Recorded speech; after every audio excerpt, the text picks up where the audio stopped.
And this hope was realized only in 2015. I would say there were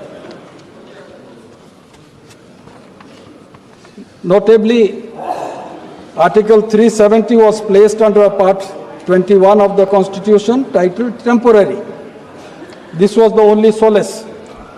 This inclusion, along with its title as temporary provisions with respect to the state of Jammu and Kashmir, underscores its impermanence. And it was on 5th August 2019, after the new Lok Sabha was formed in the monsoon session. As we are all expecting this to happen, it happened. But it had undergone lot of footwork, lot of paper pushing, lot of interactions. And I should remember, we should all remember the effort that time Mr. Arun Jaitley had made. We are talking about the Constitution, and there is always a possibility. On 5th August 2019, nearly 70 years after the enactment of Article 370, the central government decided, under the leadership of Prime Minister Narendra Modi, to revoke the special status granted to Jammu and Kashmir.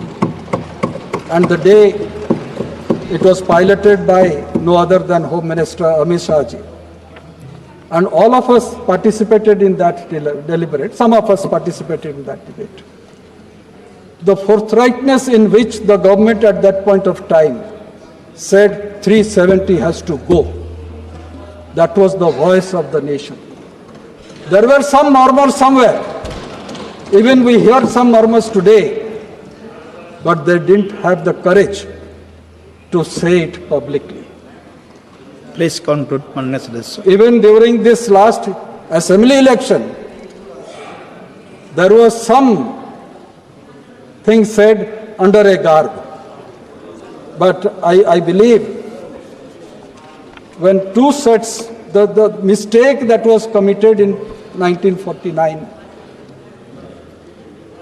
that mistake has been corrected. And that is the reason why I mentioned about Honorable President's speech, that how we can correct ourselves according to the tune of time. Last point, sir, I would like to mention here. Of course, political institutions and structures not only reflect the society, they also influence and change it. In this context, Parliament of India plays a direct and conditioning role in bringing about social change and affecting socio-economic transformation.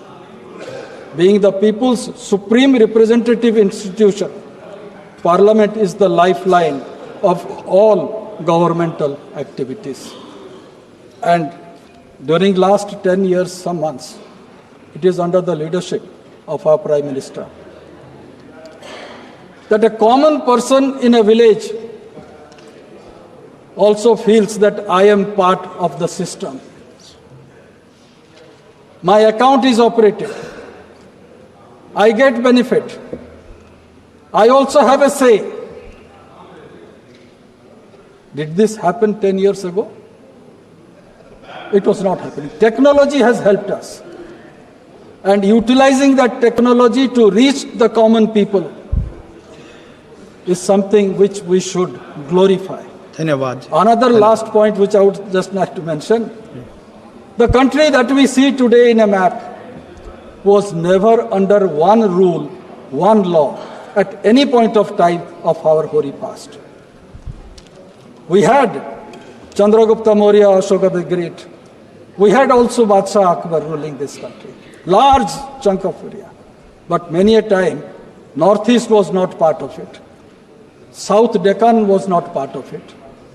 Whole of India was not a part of the British Empire. It is this constant, many a time this question also is asked, Who is keeping our borders safe? The armed forces, no doubt. But who is keeping the people together? Either we sit on this side or that side. Who is keeping us together? It is the Constitution. Thank It you. is the Constitution that is keeping us together for last 75 years. Thank you. And it is one law. No point of time one law was prevalent from Kashmir to Kanyakumari. It was the one law that is prevalent, and that law is our Constitution. Thank you. And we take pledge on this Constitution. Thank you. Thank you, sir, Thank for you, allowing me Mehtap to ji. Thank you, Mehtap ji. माननीय सदस्य श्री सुखजिन